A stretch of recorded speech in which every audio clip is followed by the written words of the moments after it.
talked about it Monday night after the postgame or on the postgame show that this isn't your grandma's Buffalo Bills defense, guys. This is not the Buffalo Bills defense we've come to know over the last few years.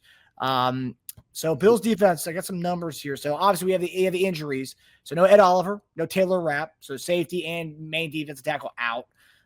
The pass rush just hasn't been what it has been in the last few years. Bills defense, so ranked 19th in yards per play allowed this year. So big plays are happening against them galore.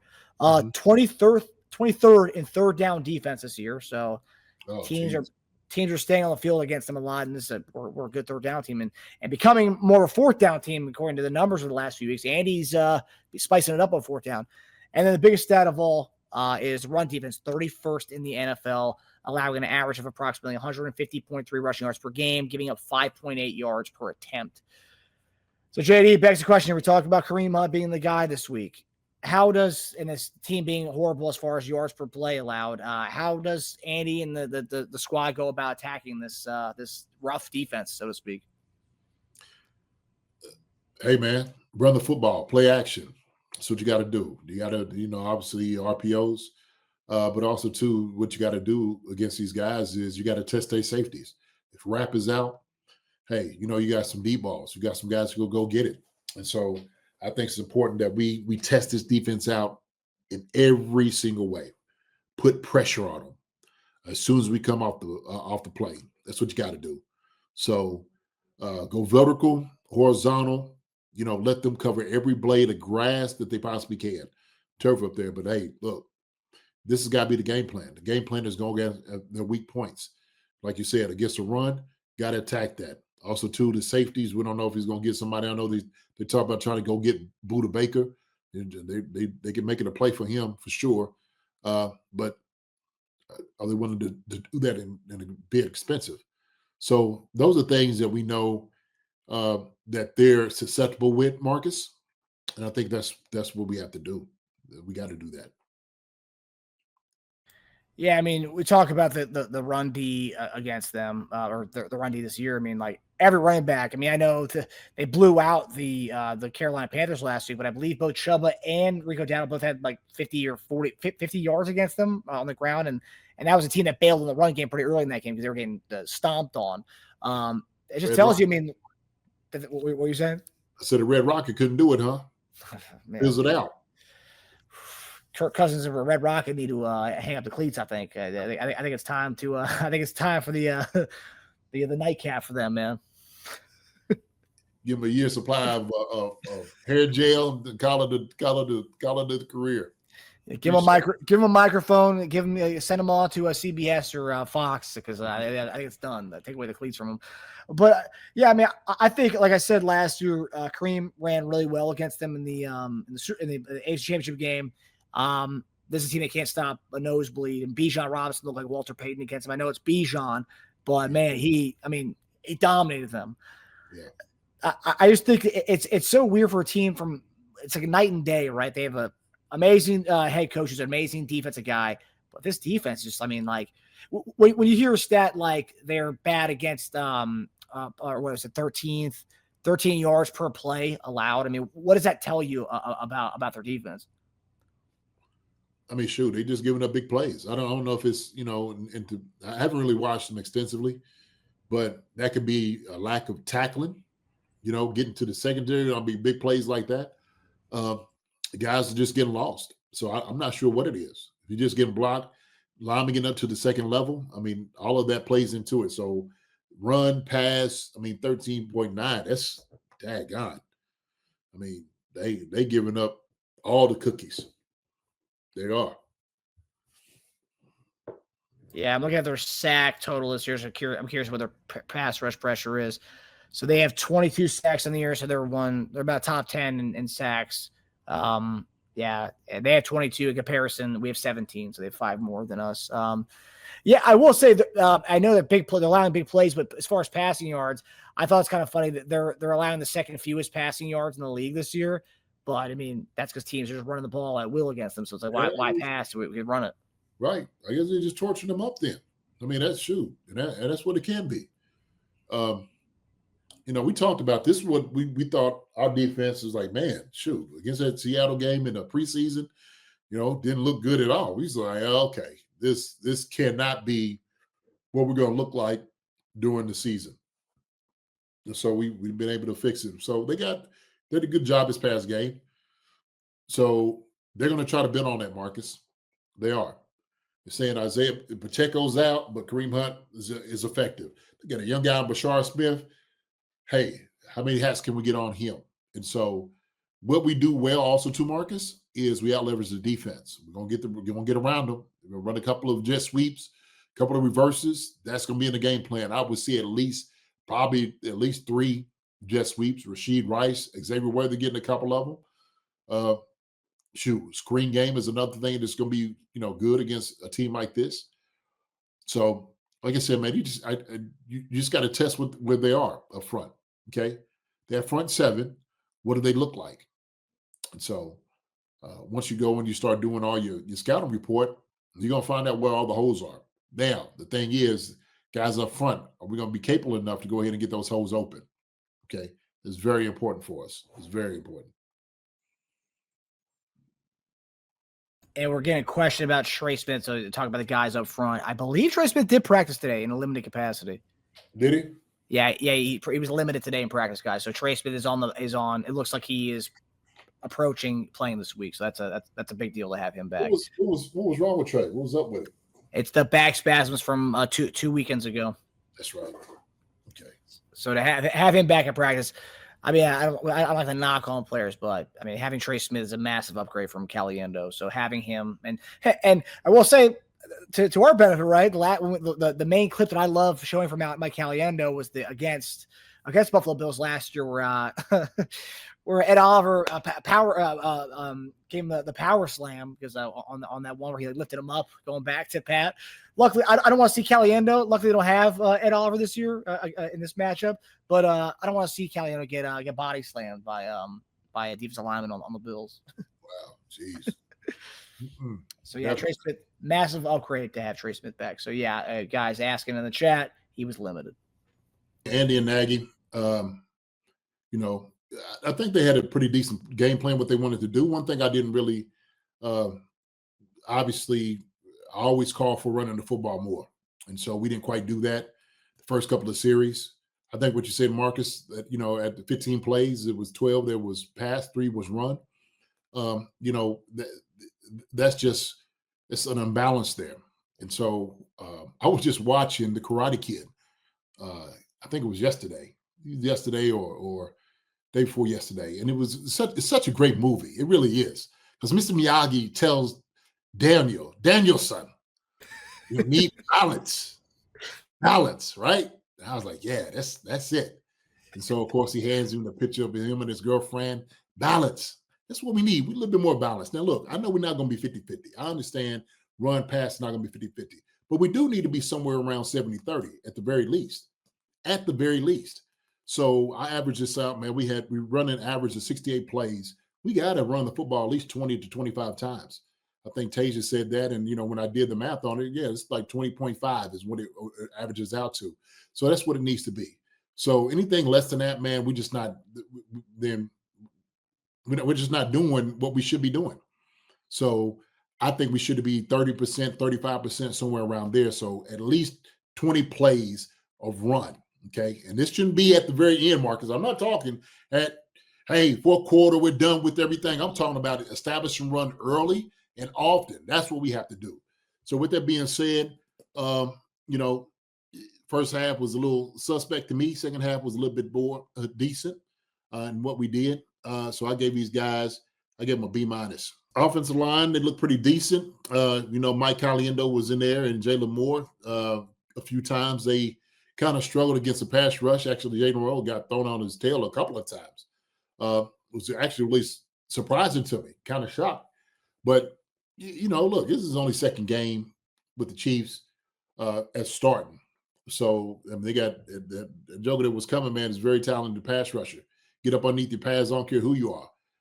You're going to get pushed over. We seen that. We talking about Mike Pennell. We watched that with Trent Williams, what he did to him. Put him on his tail, right? And this is a game that we know of leverage. If you get good leverage on a guy, then you should be able to win. Okay. And so we won a couple of times against the offensive line. But I don't think we did a terrible job. I think the guys did a pretty decent job. Got up the field blocking on some guys, which was actually what I like seeing, because we're built for. We're built for smashing some guys. That's what it's all about. And so I almost look at this, Marcus, when we talk about King Suma, then Mike Aliendo on the other side, and how everybody was pushing like, oh, Mike need to come out now. No, we made the right choice with King Suma. Okay, Mike came in, and it looks like I said a couple of times they ran around him like he was just staying like a statue. I mean, literally, it was like half a move and got around him. And I was like, geez. I'm like, those things like that cannot happen. It just cannot happen. And Pat paid the price for him. It was on him a couple of times breathing down his neck. Man, he took some shots. And so I think the offensive line did a decent job. For what I saw, man, the sacks we gave up, I'm going to give them a C+. Oh, wow. Okay. I think they did a decent job in the run game. That's why they got the C+, kind of getting up on guys. They look good actually getting out on space, a couple of times. So I was just like, I was really impressed with that. But Jalen Moore looked a lot more comfortable being out that way. So, but yeah, man, C+. I'm going to give him a C+. I get it. Yeah, I mean, Pat got a little bit too much. Pat was touched a little bit too much for my liking, especially against a bad defensive line as they do have, because they were without their top pass rusher in this game, and they still were able to kind of get back there at him. Yeah. So you give him a C. You want to give him a C? I'm give him a C. I'm down for a C. Okay. All right. That's what we out here. Okay. All right. Next one, we got tight ends. TEs, man, come on. It was National Tight Ends week and day this past Sunday. These guys came and showed out. Travis Kelce tied by Guy Priest Holmes for most touchdowns in Chiefs history. These guys, man, they blew it out the water. Travis was open. Noah Gray caught some good balls. They blocked really well. I think the tight ends, man, did an amazing job this week. Just an amazing job. He was 1 yard away from getting 100 yards. And from what I understand, we haven't had not one 100-yard receiver yet. So, because he definitely could have done it. So with the accolades Travis was able to get, and actually some of the things that they were talking about that was very meaningful was when Travis was talking about, at least they were saying, this is what Travis was saying, was he not only did he watch Tony and his touchdowns and what he did, but also 2 priests as well. So with that, man, I think, man, the tight ends really do deserve this week. I gave these jokers an A. Okay. They showed out for the national tight ends, and they showed, and they delivered. Did. That touchdown grab Kelce had, too, was nice. That was sweet. Right. It's nice. Mm-hmm. Yeah, the no 100-yard receiver rusher is interesting because, Hollywood had 99 on the dot week 1 against the Chargers, too. Yeah, I didn't even think about that. Yeah. So they did a good job, man. All right, now we got wide receivers, EGE, baby. Wide receiver, EGE. So these guys did a good job.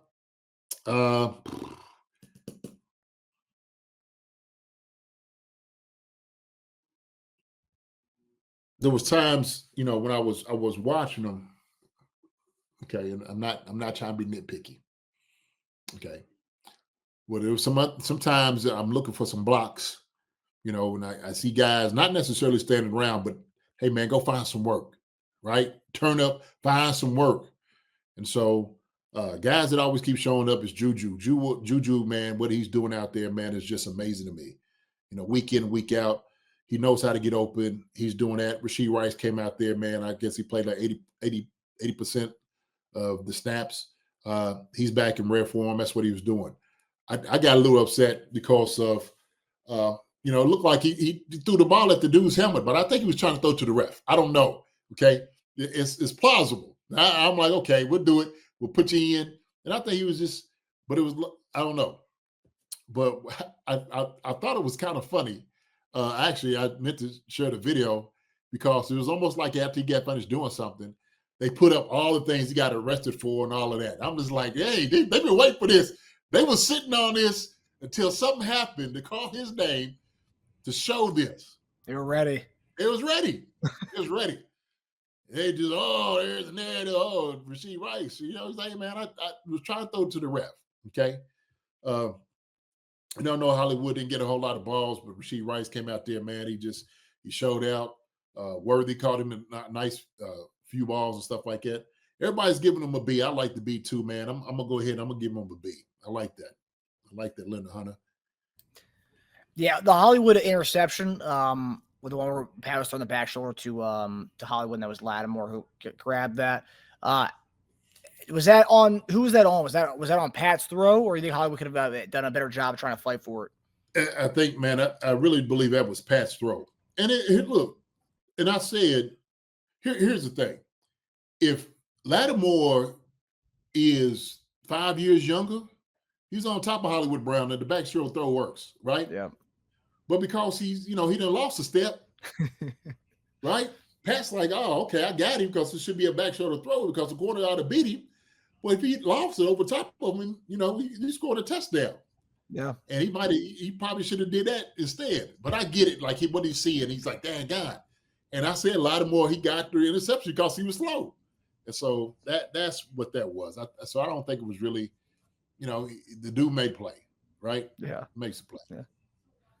Yeah. As Trankman said, Lattimore really needed that for his confidence boost. Mm-hmm. So I know J Dub saying, the forgotten man Thornton, but man, I mean, all our weapons done got back, man. Shoot. All our weapons done got back. So Thornton's there in the win waiting, and he's gonna be ready. He got in, he played a little bit, but shoot. We knew this was gonna happen, right? Worthy gets back, Rasheed Rice gets back. The thing that we was asking Thornton to do, should we could throw up top to Xavier? And the other guys could do a lot of different things. So Taekwon, he's going to be making plays. He will. So not forgotten. But yeah, 5 reps this past week or 5 snaps on Monday. At the end of the day, I see people like I saw Lance talk about it. I saw Carrington Harrison talk about it this today, just talking about trading him. He's not getting any reps. Trade him, get some an asset for him. But for me, it's like we talked about this before. It's like we've been snake bitten by injuries in that wide receiver room. When you finally have depth, you don't trade the depth that you have. This isn't fantasy football. You don't trade the depth that you have. No, you keep it for the mere fact that one of these guys could get injured at some point. And when you finally have depth, you don't trade. And that's how I stand on it. I just don't think there's any need to trade him. Just because he's getting 5 reps does not mean we have a lack of confidence in him. Just that what you just said. We have everyone's back now. There's only one ball to be thrown around. Yeah, but I shoot. Can you still do it? Sure. The only reason is because you still got Jalen Royals. I mean, you draft a wide receiver. That's true. So I mean, you got you got depth. You know what I mean? It's like, shoot, what Juju's been doing, Hollywood's been doing. I mean, you literally get like legit guys, like starters, 1s and 2s. I mean, that's what it is. We got that all day. And then Jalen Royals could come in. So we'll see. But yeah, Thornton he's a valuable piece, man. I don't know if you do want to get rid of a guy like that, right? Yeah. So he's just gonna a guy like this, because you don't know what's gonna happen with Hollywood Brown next year, and some of these things. Shoot, he's a young guy, man. Yeah. Yeah. That's just interesting, right? Because a couple of weeks ago, people were talking about extending him. Then all of a sudden, people were talking about trading him. Just not talking about Thornton. It's just funny how some of the fan base and the content creators changed like the wind. Yeah. All right. Then our offense is our quarterback, our fearless leader. QB, man. 3 touchdowns. This is what this man does. Shoot, Pat.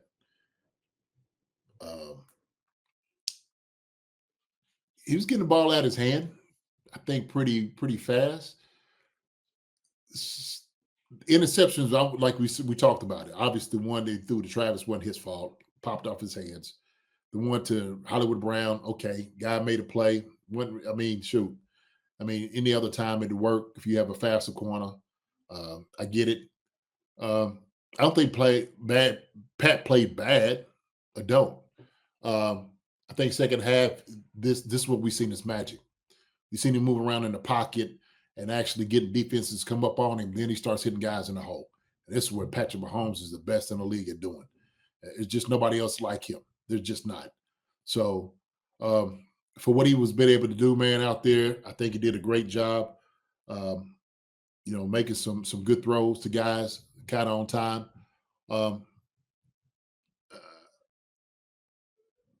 This was a tough one for me to call, but I'm gonna give Pat a B. I'll give him a B. I think it is a B. Yeah, no, I agree. I mean, like we said, we have a high standards for Pat.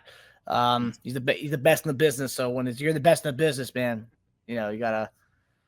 The throw to Kelce. Kelce, I think, said on his podcast today that he should have caught that, but like that was kind of a high ball when you say. No, you hit your hands. You got to get that anyhow. Nah, I agree. Yeah. Heck no. I told it to my grandson. The ball. I said, man, hit your hands, didn't it? Yeah. Okay, catch it. That's how it works. We don't go through no excuses, man. Hit your hands, catch it.